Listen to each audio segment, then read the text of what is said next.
हे hello everyone. यथा जसा जसा मोठा होतोय तसं तसं झोपण्यासाठी फार नाटके करतोय.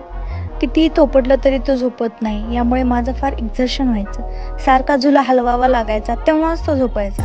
यामुळे त्याचीही झोप पूर्ण होत नव्हती आणि माझीही फार चिडचिड व्हायची. After lot of searching me order केलं हे टायनी टेकचं ऑटोमॅटिक क्रेडल. हे क्रेडल 100% शॉकप्रूफ आहे आणि हे क्रेडल DC पॉवरवर चालतं. त्याचबरोबर याला मच्छरासाठी एक नेट प्रोव्हाइड केली आहे. याने मॉस्किटो प्रोटेक्शनसुद्धा बाळाला मिळतं. तसेच बाळाच्या अकॉर्डिंग आपण स्पीडही कमी जास्ती करू शकतो.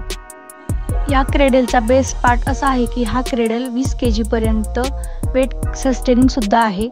आणि महत्त्वाची गोष्ट अशी की हा क्रेडल 24 तासापर्यंत रनिंग कॅपॅसिटी प्रोव्हाइड करतो. यामुळे आपण आरामात आपली घरची तसेच ऑफिशियल वर्कसुद्धा करू शकतो. या ऑटोमॅटिक क्रेडलमुळे मी तर फार निवांत झाले आहे आणि यथा पण फार निवांत झोपी जातो. ट्रुली हे बेस्ट प्रोडक्ट आहे. सो नक्की ऑर्डर करा.